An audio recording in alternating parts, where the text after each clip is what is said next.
The Las Vegas Black community has endured since 1905, and today we're going to talk about a few of the struggles along the way. My name is Claytee Wright, and I'm here in the studio with Lonnie Wright. Hi, Lonnie. How you doing? How are you doing today? Real good. Wonderful. Lonnie, tell me a little about, I know that you moved back and forth between Las Vegas and Los Angeles, but when you came back to Las Vegas to enter high school, to finish high school, I want to talk about those last years, the late 60s, the early 70s. Can you tell me what that was like in Las Vegas in your high school? In my high school, well, I want to say this, the compare and contrast from coming from Los Angeles back to Las Vegas was a cultural shock as far as how African Americans were viewed. In my particular high school, I would say at that time Western High School was probably predominantly right around 80% white and then minorities. And it was a time that that was, for me, doing the compare and contrast coming from Los Angeles where blacks were very progressive to now coming to a city where blacks were not as progressive, did not become those professionals that I was sort of used to being around the Crenshaw area of Los Angeles at that time, the Baldwin Hills area. And so I noticed right off that blacks took a more subservient role in the culture and the school being a microcosm of that culture. So it was pretty interesting. It was something to get used to because that was how it was in Vegas at that time. And so I did a lot of observing of the culture because sometimes you can say or do things to really alienate other people and have a culture clash with those individuals. But they could tell I wasn't, from Vegas because when I although I was born in Vegas, at that particular time coming from Los Angeles, I dressed differently and I think I acted differently in retrospect. Did your family get to know any of the leaders in the black community when you moved back at that time? Absolutely. Bob Bailey was a good friend of the family. At that time, my grandparents were very heavily involved with the NAACP. The black elected officials, they also knew them. My grandfather, and I was living with my grandparents at that time. My grandfather was one of the first blacks to be hired up at Mercury, the test site, and so with that, he became somewhat of a high-profile individual in our community. So did you mentioned Bob Bailey? Yes. Did your family also know of some of the work of Bob Bailey and Dr. West and Dr. Macmillan? What kind of stories were told about their civil rights work at that time when you moved back?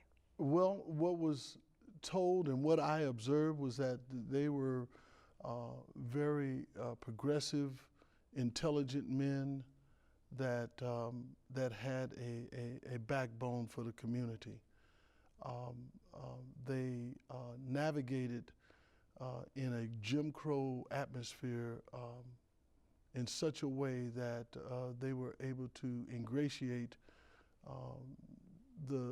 I would say the dominant culture's ruling class to be able to sit down and negotiate and talk about the growth of the Las Vegas community and the growth of African Americans in that community and their inclusion.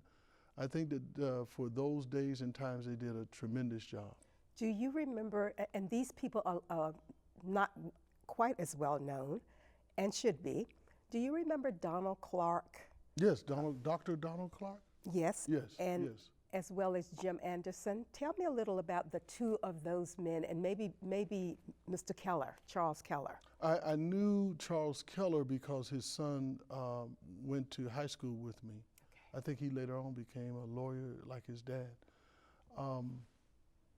But Dr. Clark, I knew him from a distance, but you know, our community was really connected as far as if I didn't know them, someone that we knew him intimately. It was a close knitted community. But from what I heard and from what I observed as a young, impressionable athlete at that time, was that he was a little more forceful about his feelings. He was not as patient as the other three gentlemen that I talked about. He came in with new ideas and more progressive. I don't want to label it militant because that's what the status quo labeled him as, somewhat of a militant. He was not a militant in my eyes. He was more of an individual that had weighed the situation and knew that there was a quicker resolution to some of the problems if there was a willingness of the status quo to be a part of that solution. So you were in school with one of the sons of Attorney Keller.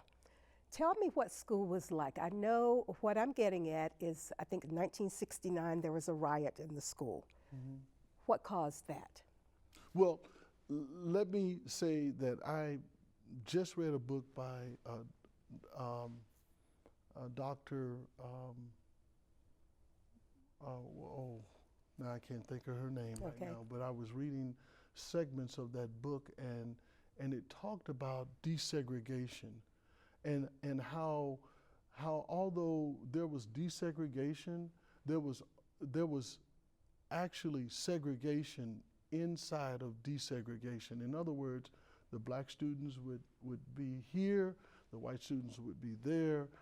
The only real true integration was that I saw was athletics, or if there were a dance team and a African American young lady was on that dance. That was the only time.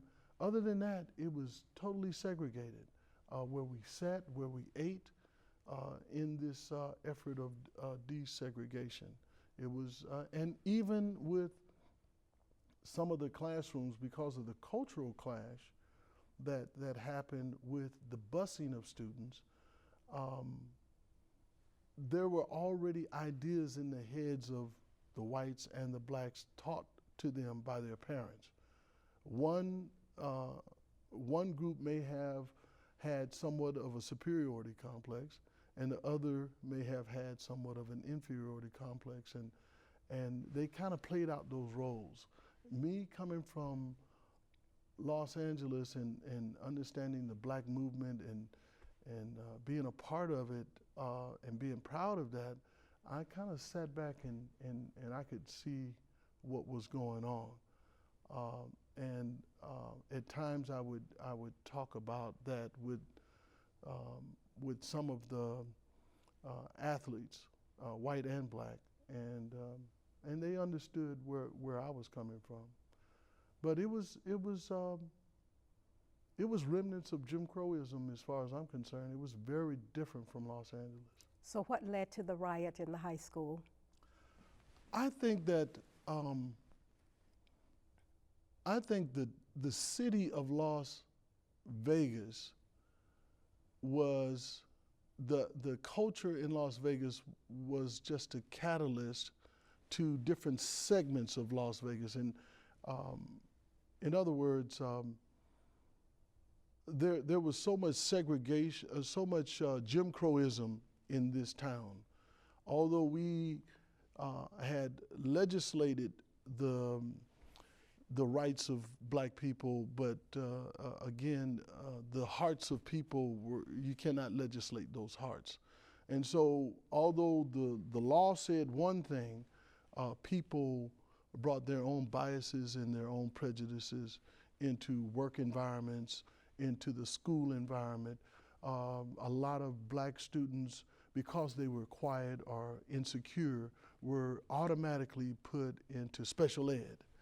And to me, that was demeaning of the African Americans at that time to just blanketly put all of them, and that also kept the segregation going because they were not in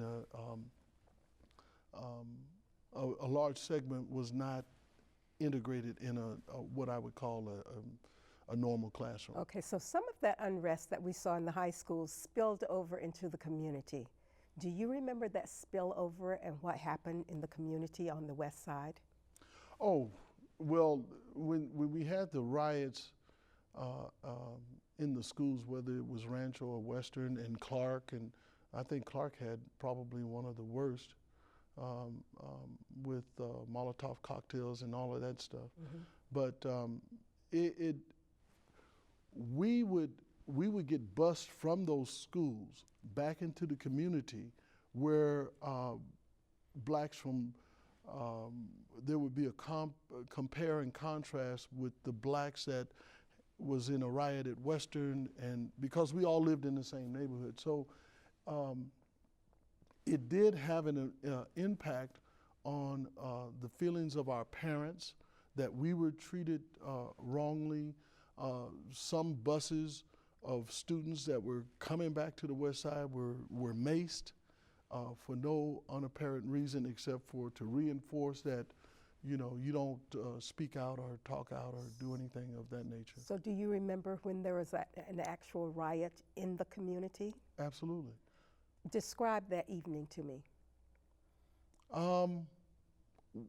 There was a curfew, I knew that. We could not, we were bordered off. The west side had, the west side, which is the black community, had borders around it. The railroad track, which was right around 8th Street, Bonanza. And when you would come out of those borders, you were basically in the dominant culture. And so during the evenings of those riots, what the dominant culture made sure was that all of our frustration and confusion and disillusionment that we were venting at that time had to stay in a cordoned off area. And so I think blacks tried to target white companies, and that's the way they thought they were, you know, getting even or lashing out against what was going on. So we have one more minute. Can you tell me the results of that uprise? The results?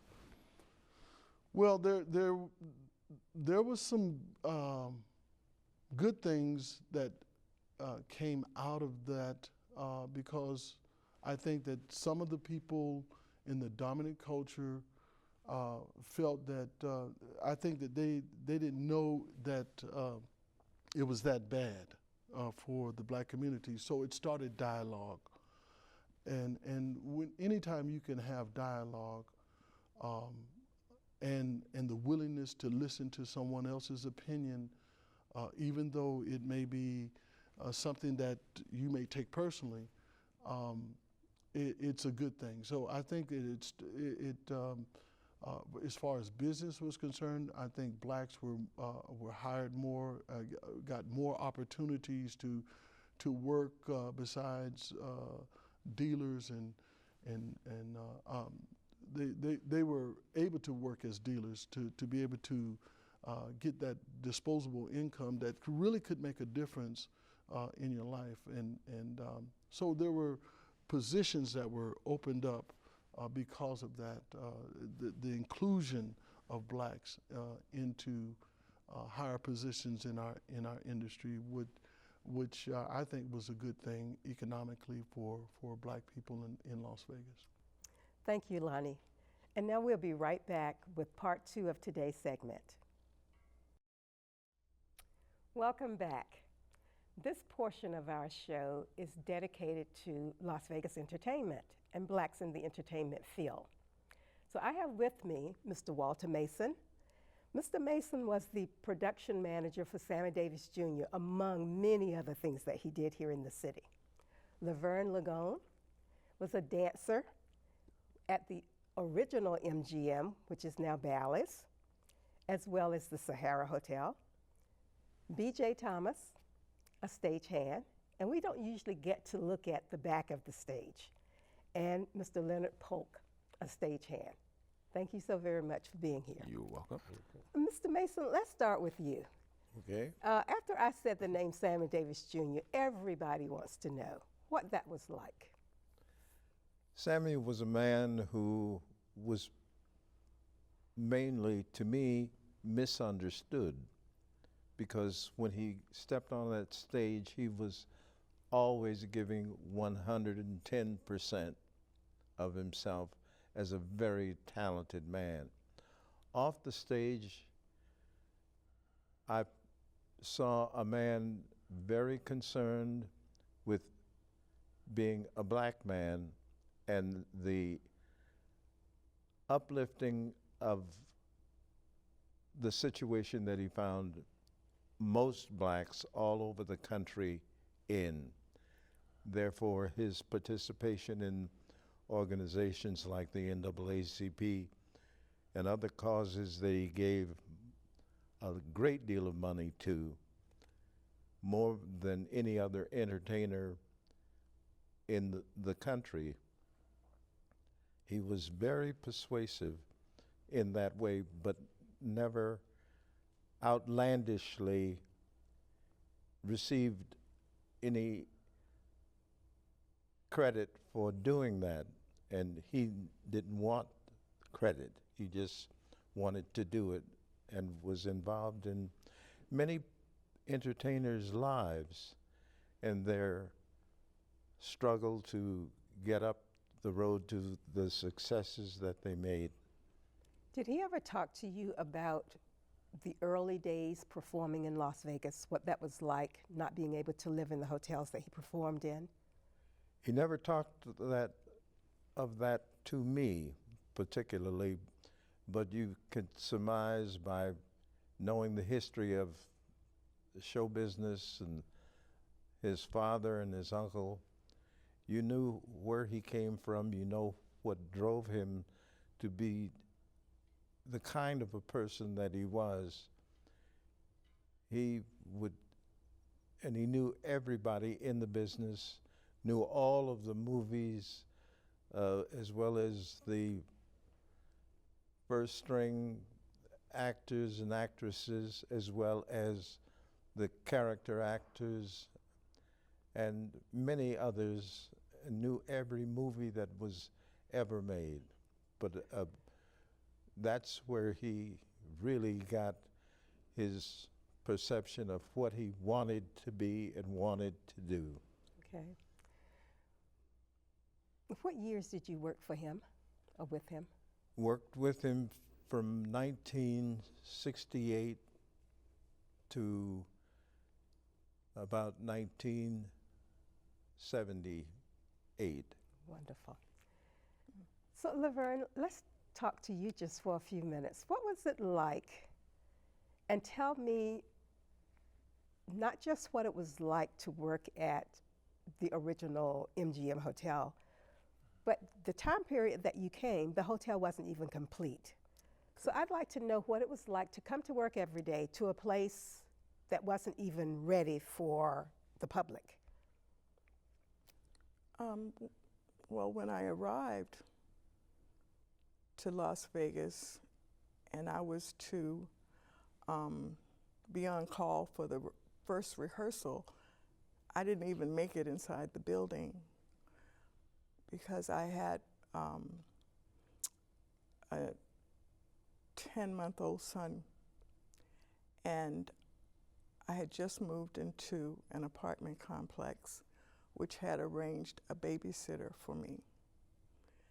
And when I went to this person's house that was supposed to be reputable because it was set up by the office of the management, the lady opened the door and shut it in my face. And she said, I said, I'm the lady you're going to babysit for. She said, oh no, you're black. I can't babysit for a black baby. And I cried. I didn't know what I was going to do, and I was going to be late for my first rehearsal. So I called another friend that was also in the show, and I had transportation. I was going to pick her up. And she said, just a minute, and she left the phone and came back and said, bring the baby over here where I'm staying. And I said, what? She said, don't worry, it's fine. And when I got there, there was Bill Cosby, Joe Williams, was it Montgomery, and they were getting ready to have a jam session. And they babysat my son for me, and I left everything. And when we finished rehearsal, I went back, and they said he was great. They let him play, he looked good, they changed his diapers. And Bill Cosby said to me, you better not tell a soul. That's great. Which year was that? This was November 1973. So that was the beginning of my rehearsal. And when I got there, of course, you know, there was dirt everywhere, and we had to wear hard hats. And we started working on the choreography in what was the celebrity room. And we would go wherever we could find a space that was available. So describe to me, it's 1973, and you are getting ready to dance in a major Las Vegas production. How is that possible? Well, it was possible because Don Arden, who this was his production, actually I didn't know how big this production was. I had never been involved in a Las Vegas production or extravaganza of this size. And I auditioned at MGM Studios in Culver City. This is where I lived. And this is where I met Don Arden and the music people, Bob Mackey, who designed the clothes and, the costumes. And I was with other people, and in my audition, it boiled down to, they wanted to know if I would go topless.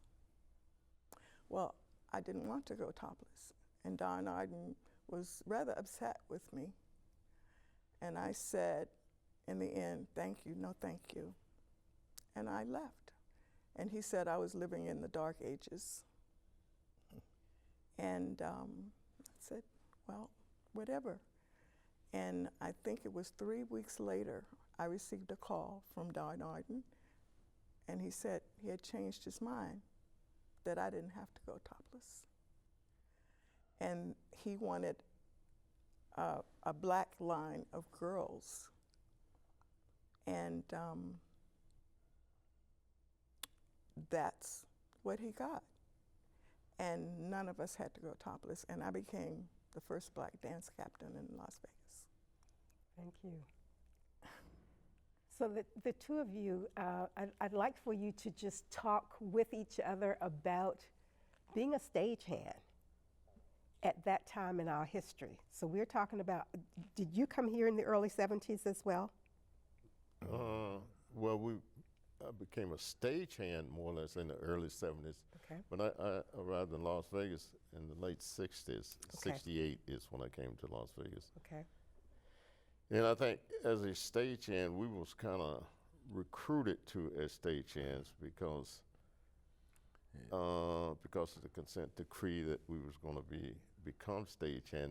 They needed blacks to become stagehands, so they had to recruit certain people for stagehands because, well, naturally they didn't trust us, but that's what that's about. And we both probably came in kind of twofold because we had to do a thing which we called at the time was breaking in, and we was actually sponsored by certain people to get into the stagehands union, although it was recruited by people from the community more or less. But to get into the union itself to work, you was kind of sponsored by some stagehand there. In other words, they got to know you before you could even become in there as a stagehand. They would have to know you, know how you was going to fit in that thing and become a stagehand. So, and we was kind of doing a thing what we call breaking in, and at that time what you did a little work for free.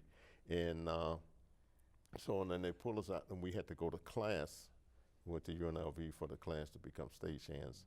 And that is kind of the way that we got into the stagehand union itself.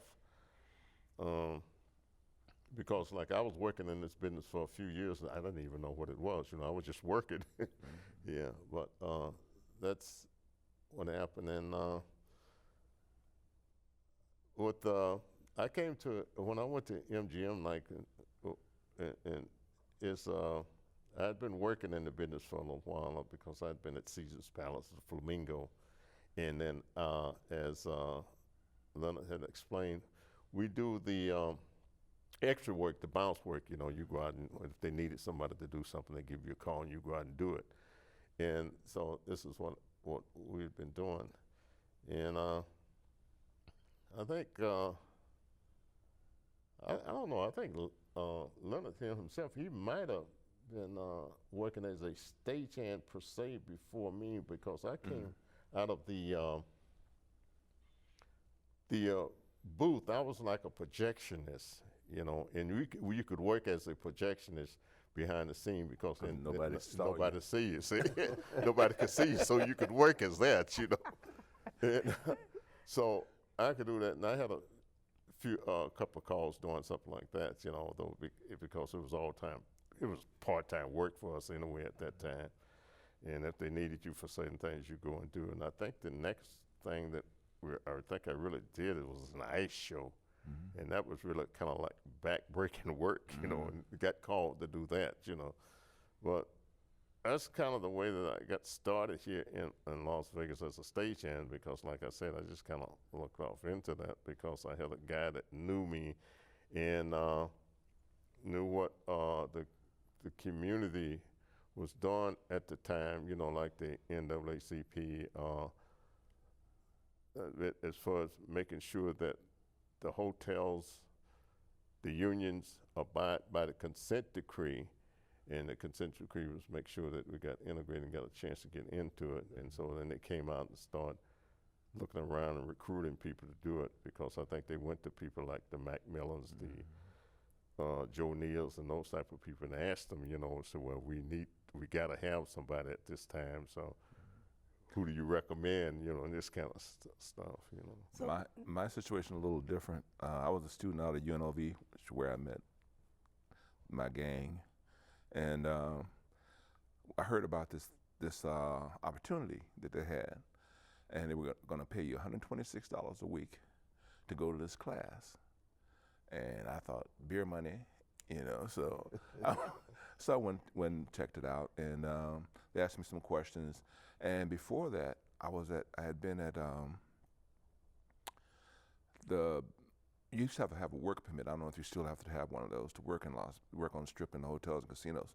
And I talked to this old guy getting a work permit, and coming to find out he was one of the founders of the union. He liked me, but he didn't really know how to get in contact with me. So when I came up for review, he stood up for me, and that's how I became a stagehand. And then I broke in. I did broke in a couple of hotels, the Old Flamingo Fountain Room, the Tropicana, at the Tropicana, then the Latin Hotel. And that was the weirdest one of them all, the Tropicana. I mean, was the old Latin Hotel, yeah, and the old Baghdad Theater. And working for free, I had to work 30 days for free. 30 days. That's what they told me. Okay, 30 days, and then if we like you, then you get paid. If we don't like you, you're gone. So I'm in there, I'm working. The first week go by, the second week, the third week, the fourth week, nobody said anything to me. So the head carpenter comes up from the basement, and I'm looking at him. I said, well, I guess that's it. It's been nice working with you guys. I'll see you around. He said, what you talking about, Bubbas? He's called me Bubbas. And he gave me 4 checks. He'd been holding my checks. I had never seen that much money. I freaked out. I was a junior finance major. Guess what I became? Stage hand. So and then I worked to bounce. I did some bounce work, and Okay, then so could you explain what you mean by bounce work? bounce work is any say on a production show on the bounce. They have the need for a carpenter or electrician tonight to do that show. They'll call into the hall. If your rotation up, then you go out. If it's a movie in town, they need some gaffers, grips, or whatever. Then they would call you. You would go out. You know, whatever was needed. When BJ was talking about ice shows, we used to get a lot of ice shows. They had the heavy pipes, and you lay them out in the parking lot. It used to be at Caesars. We'll lay these pipes out in the parking lot on the asphalt in the summertime. And even when you picked them up with gloves on, the pipes were so hot, you had to carry them inside. And so those are the kind of calls we usually got. Okay, and so that sort of explains the work of a stagehand. You're doing some of that difficult work. Some of it's like that. Then you get more technical. There's spotlight operation projections. As you get, they had a card system. In order to work, say, as an electrician, you have to have a card in electric. To work as a carpenter, you have to have a carpenter's card. Rigger, same thing. So as you progressed along in the system, you picked up more and more cards. The more cards you had, the more opportunity you had to go out. So you may come in from being an electrician and go back out as being a rigger, because you had a card in that department. Yeah. So BJ, a few minutes ago, you talked about the consent decree. And I just want to make clear what that consent decree is. Do you feel comfortable explaining that a little more? Yeah, the consent decree only means that, like government and people in the community, such as from the NAACP or the A. Philip Randolph Institute, and this thing, and also, Martin Luther King was in that thing. But it was laws to abide by the laws to say that you must give all people the same opportunity to fail. In other words, give you the same opportunity as everybody else to come in and do the work. And and at that time, they had to end up with a certain percentage of people to come in and train and have a chance to do the work.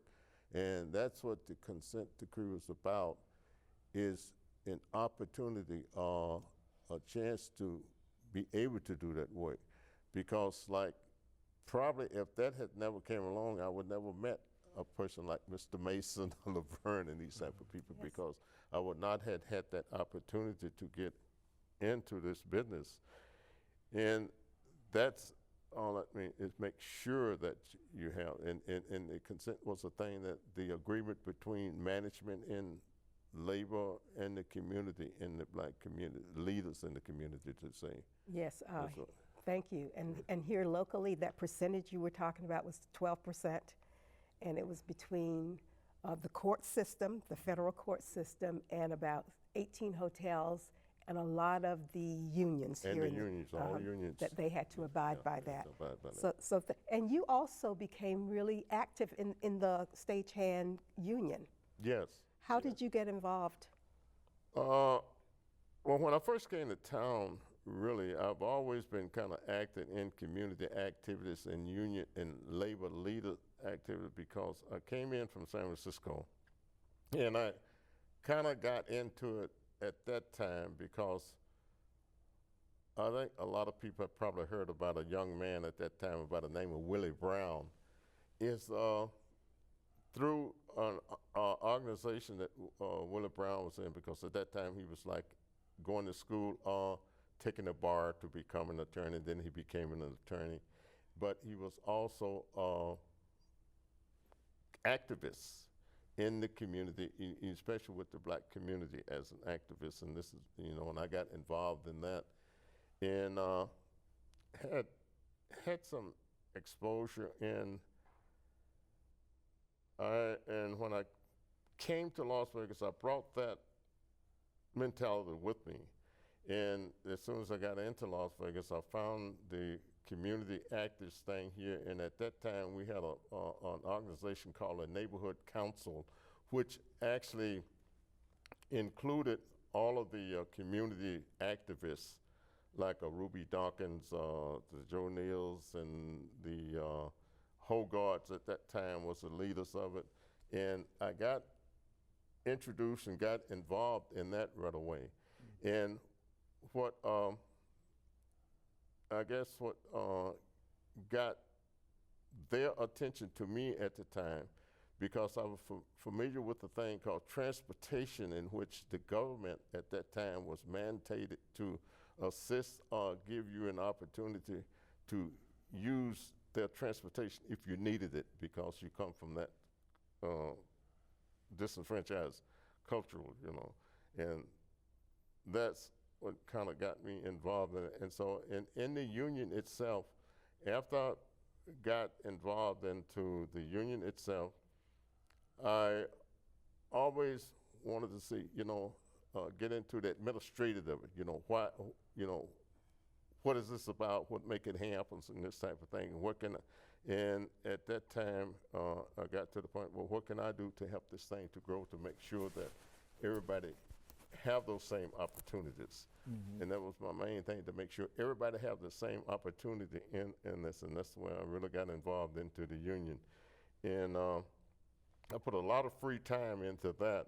And finally, I guess for about the last 20 years, I was more or less working out of the union itself in the administration in that particular thing. Wonderful. And then the legislative end of it, this bit. Because soon I learned right away that no matter where you go, that everything was controlled by the legislature. No matter what, everything is controlled by the legislature. So then I got involved in that. They had to get to know about that, and then make sure that my people were aware of that. When I say my people, my union brothers and this type of thing, that you was aware of why you got what you got, because no matter what you got, nothing was etched in stone, and they could take it away from you as fast as you got it. And I knew for a fact, after I had it, I definitely didn't want anybody to take it away from me. Yeah. Great. Yeah. That's wonderful. Yeah. LaVerne, could you describe to us that first show? Tell me about the costuming and what being in that black line was like. And did you consider that an integrated show? Well, it was presented to us as being integrated. But on the other hand, the black line was also presented to us as being a specialty group. And it gave us certain privileges, for instance, a financial bonus. And we were highly recognizable within the show itself. It was a huge show. And so I became the dance captain, and there were many females throughout the show that wanted to be in our group. And they didn't think it was fair that we were all African American. So we were like, no. And so we didn't really think about the show not really being integrated, but we were special within the show. Eventually, after a couple of years, we did have one Caucasian dancer to come in, and she was Jewish, but she tanned all the time. And she would tell me, "You're a disgrace to your race. You aren't even as dark as I am." And eventually we said, okay, she was so much fun. We really did like having her. But now in the show, it's total integration in the same show.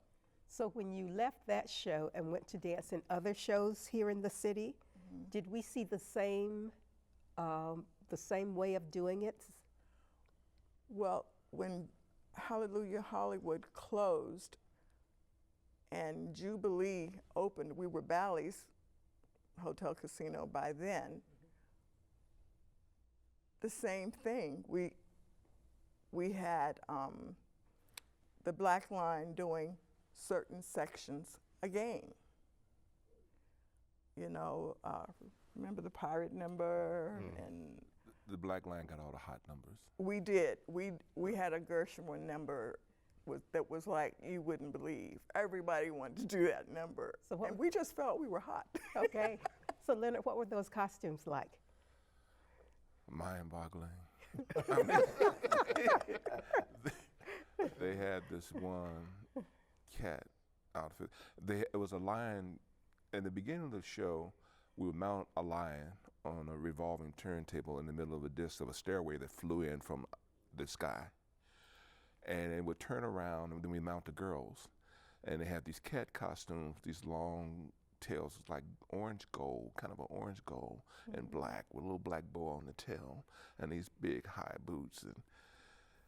And I used to load the girls on the curtain. We used to call it the living curtain, and I load the girls on the curtain.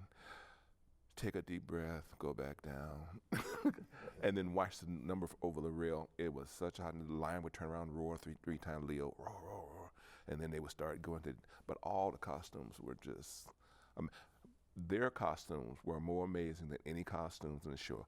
All those, you would have to see the show to realize what an impact they made on the show. I mean, when they came out, she was talking about the Gershwin number. When that music started, the whole cast, the whole crew, the audience would get on edge. They'd know what was getting ready to happen. It was amazing. That was some of the best times I ever had in my life, was in that show, and watching these ebony goddesses walk through there.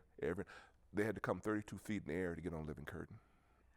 Yeah, and then they had to ride it down to get at two doors, one left and one stage left, one stage right, set of getaways, and they maneuver this in the dark to get in position to ride it down till the lights come on. Wow, thank you. They every now and then it would get hung up, and it would tilt forward, and they were hanging on for dear life, and we had to clear it and get the girls off and let them settle down. And then sometimes we put them back on. And most times it would be too late, and they just have to walk down.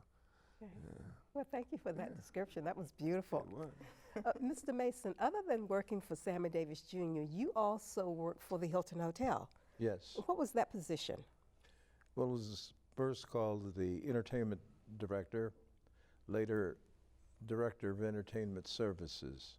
And describe that work for me. Well, I'll start with the ending description first. Entertainment services director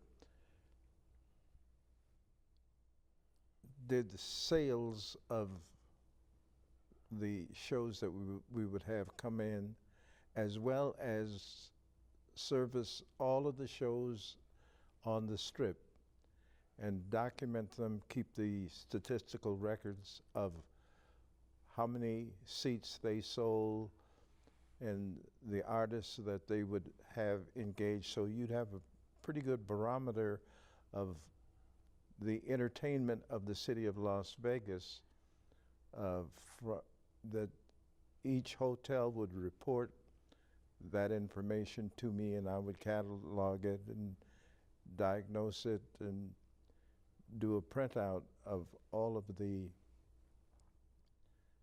ticket sales that they had.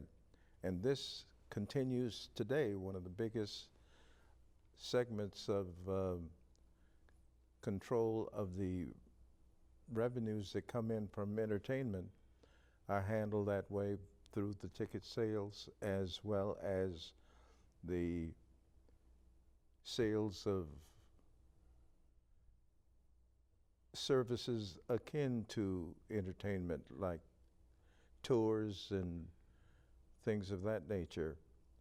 So it was an interesting segment, and it still goes on today, and one of the biggest revenue, other than gaming, of entertainment sales in Las Vegas, and it operates today at the Hilton Hotel. Prior to that time was the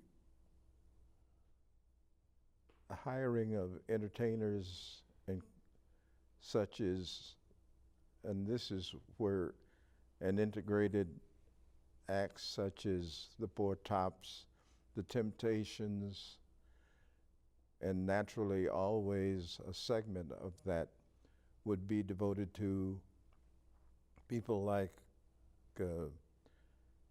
Bill Cosby, Wayne Newton, Sammy Davis, Lola Falana. All of these would be in that category.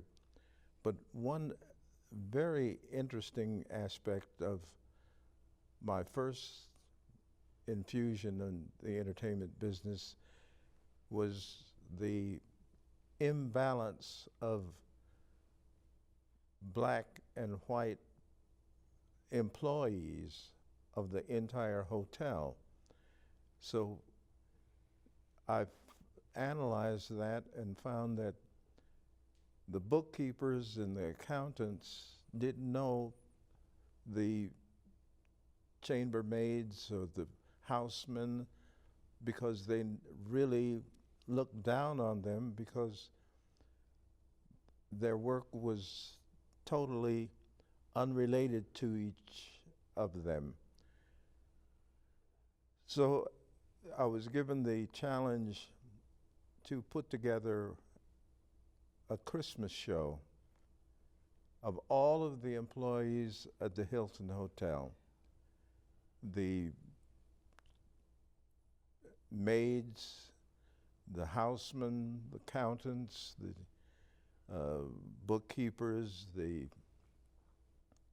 everybody in the hotel of about 4,000 plus people. And the result of it happened to be, I didn't know you could sing like that to this maid or this houseman by this accountant or this operator of, or this stagehand.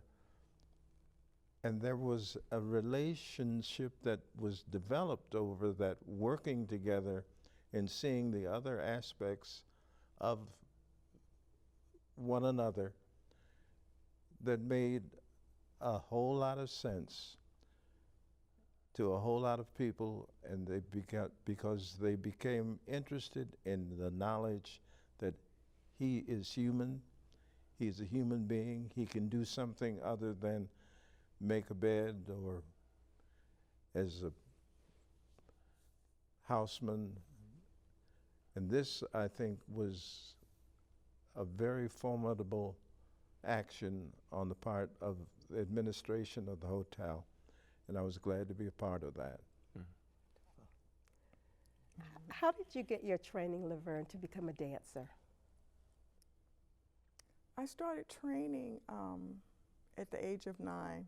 I was a timid child. I didn't talk very much, and my mom had a friend who also had a daughter that was in dance class, and she thought this might help to bring me out. But I still didn't talk much. I just learned to love dance. And I started training in Washington, D.C.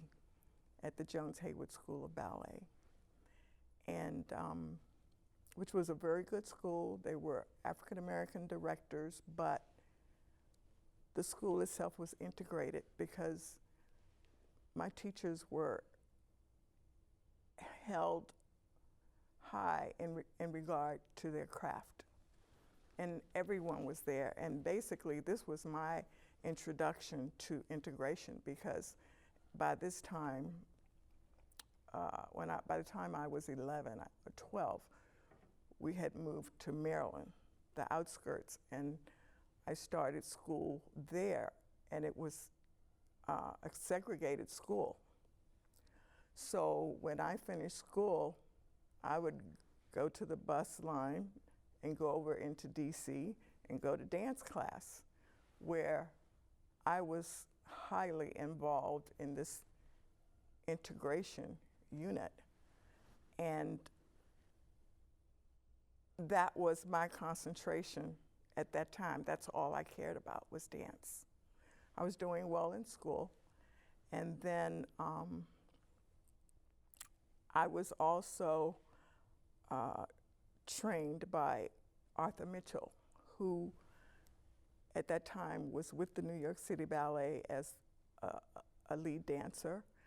And he was lent to us, our school in Washington, where I had by this time become a member of the Capitol Ballet Company.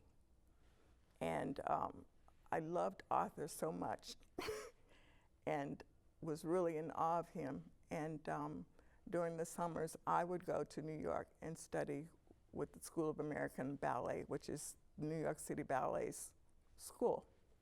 And then he had formed the Dance Theater of Harlem, and I'd get on the train and go up to Harlem to study with his school. And you know, there's various other schools in New York also. And while I was in DC, I received a call from my teacher saying that there was an audition being held in New York for Hello Dolly with Pearl Bailey and Cab Calloway. And I was like, what? She says, wake up, you're gonna let your life pass you by. She's really hard on me. And I caught a plane, a shuttle. I had never been on an airplane before, so these were all new experiences for me. And I went to New York, and I auditioned, and my basic training was in ballet. When I got there, the kids at the audition, they looked very worldly, and I was timid and green. Had lashes and attitude and leotards hiked up to their waist and bottoms out, and I said, oh my goodness. But when it was time to do the audition, the combination and everything, the ballet combination especially, I was on top of it because that was my base. And they needed a tall African-American girl for this all-black company. Wonderful. So after all these years, as you look back, all of you, why did you stay in Las Vegas? After all of the harshness we talk about from the beginning. So starting with you. I came here when I was in 1949. Mm-hmm. And I was here, except for the military, I stayed here. And I don't know, when I came back, I figured I'd be here for 6 months after the military, and then my mom, one thing led to another, got married, children. Mm-hmm. Then my mom was getting older, didn't want to leave, and I like it. It's changed, but it hasn't. It's more subtle now than it used to be. I liked it better in the old days because then you knew. When you talk to a person, you talk to them, you knew you could converse and react and interact on certain levels, but you were still you and they were still them. You know, and there wasn't any confusion and no, oh yeah, great man, then go around the corner, you know. So. Okay, so we have 2 minutes. BJ, why did you stay? Well, I think, to me, Las Vegas itself kind of took me back home because I was born and raised in the South, out of Louisiana, and actually a little farm guy, you know, I come off the farm. And from there, you know, like going into the cities like San Francisco is where I think I was raised in Louisiana, but I kind of grew up in San Francisco. And from that point, from my service days, and then I decided when I moved to Las Vegas, it kind of took me back. I still got the old home atmosphere because of what Las Vegas is, but Las Vegas offered opportunities to me that I never had before. And to me, it was good to me. It has always been good to me as far as Okay, making a living, good. you know. And with that background, why did you stay? I stayed in Las Vegas because I felt it needed me to offer growth in a cultural aspect. And I wanted to have input as far as training the African American, like youth in the community, so that they would develop skills and training that could lead to a viable career. Mr. Mason, why did you stay? Well, after I was born in Detroit, went to New York, worked in the theater there, worked on Broadway, worked with Sammy Davis throughout the world. Coming to Las Vegas, I worked at the Hilton and found opportunities that made me travel all around the world. And when I got back to live in Las Vegas, there was a place that I could hang my hat and call it home. And it was my time to give back. And so I organized the Ira Aldridge Theater Company, and